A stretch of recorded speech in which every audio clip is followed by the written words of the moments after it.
Mesdames et messieurs, bonsoir. Merci de nous rejoindre pour le journal en français. Voici les titres de ce journal. Les États-Unis invitent le Cambodge à rejoindre en tant qu'État membre fondateur et devenir partie à la charte du Conseil de la paix. Le président américain Donald J. Trump a officiellement invité Samdech Mahabobor Thappadej Honmanet, Premier ministre du Royaume du Cambodge, à se joindre à une nouvelle initiative internationale visant à promouvoir une paix durable au Moyen-Orient et à résoudre les conflits mondiaux.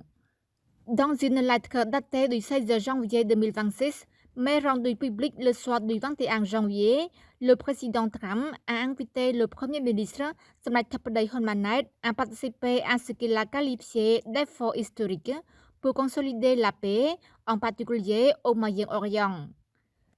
Le président américain a rappelé que le 29 septembre 2025, il avait annoncé le plan global pour mettre fin au conflit de Gaza, une feuille de route en 20 points qui, selon lui, avait été rapidement adoptée par les dirigeants du monde entier, notamment les chefs d'État du monde arabe, d'Israël et d'Europe. Il a également noté que le 17 novembre 2025, le Conseil de sécurité de l'ONU a adopté à une très large majorité de la résolution 2803, saluant et approuvant le plan. Selon la lettre, la prochaine étape de l'initiative prévoit la création du Conseil de la paix, une nouvelle organisation internationale et une administration de transition chargée de mettre en œuvre le plan global et d'instaurer une paix durable. Le président Trump, qui présidait le Conseil, a officiellement invité le Cambodge à rejoindre l'initiative en tant qu'État membre fondateur et adhérer à la charte du Conseil de la paix. Il a précisé que les pays participants partageraient la responsabilité de promouvoir une paix, une sécurité et une prospérité durable. La lettre indique que chaque État membre peut désigner un représentant pour assister aux réunions du Conseil et y participer. Le plan global et la charte du Conseil de la paix étaient joints à l'invitation et sont ouverts à la signature et à la ratification. Le président Trump a exprimé son souhait de travailler en étroite collaboration avec Samdech Thappadej Honmanet et le Cambodge à la recherche d'une paix mondiale durable, de la prospérité et de la stabilité internationale. Le ministère de l'Agriculture signe un mémorandum d'entente avec des partenaires du secteur privé pour soutenir la mise en œuvre des programmes politiques prioritaires pour les communautés agricoles modernes.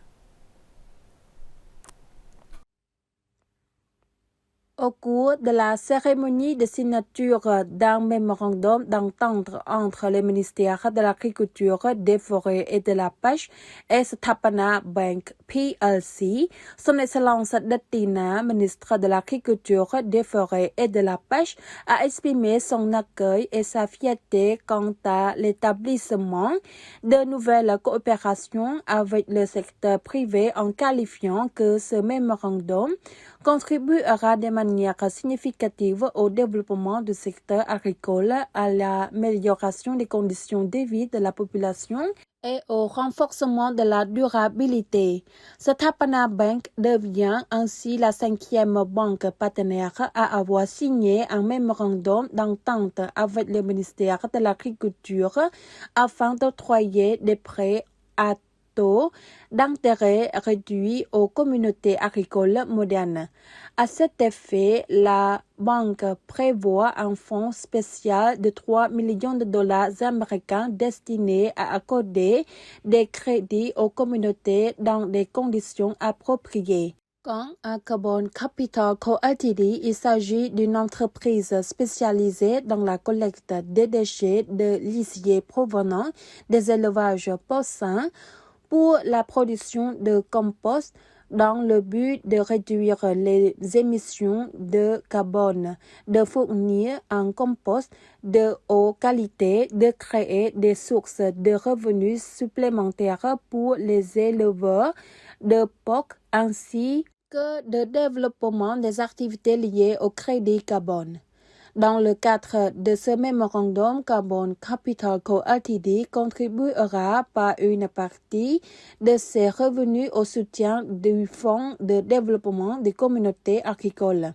Son Excellence le ministre Datina a remercié Sthapana Bank pour la confiance accordée à travers l'octroi de financement en faveur des communautés agricoles modernes. Il a également remercié Carbon Capital Co. Ltd pour ses investissements très responsables qui partagent des revenus au bénéfice de l'intérêt général, notamment le soutien au Fonds de développement des communautés agricoles. Son Excellence le ministre a enfin encouragé d'autres institutions du secteur privé à participer au développement du secteur agricole en s'inspirant de l'exemple de ces deux partenaires. Le ministère des Affaires étrangères et de la coopération internationale a de nouveau protesté officiellement contre les agissements des forces armées thaïlandaises.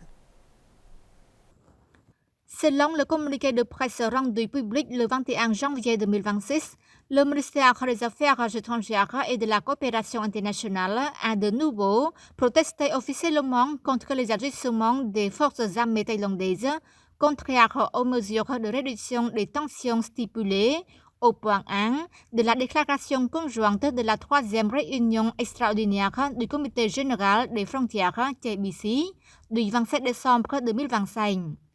Ces agissements, qui portent gravement atteinte à la souveraineté et à l'intégrité territoriale du Cambodge, ont eu lieu le 19 janvier 2026 et comprennent 1. L'installation d'une statue de Bouddha à l'emplacement d'une statue de Vishnu, détruite par des militaires thaïlandais dans la région d'Anseh, province de Pravihir. 2.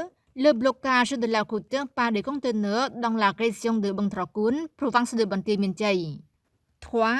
Le creusement de tranchées à l'aide de machines lourdes dans la région de Bang Trakun.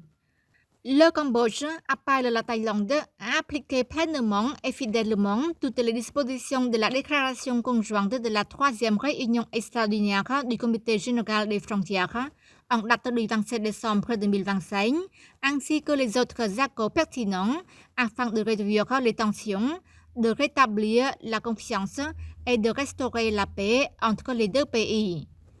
Le Cambodge réaffirme son ferme engagement à régler pacifiquement la question frontalière avec la Thaïlande, conformément au droit international et aux accords bilatéraux existants, et adhère au principe selon lequel les frontières ne sauraient être modifiées par la force. C'est la fin de ce journal. Mesdames et messieurs, merci de nous avoir prêté attention. Très bonne soirée sur TVK.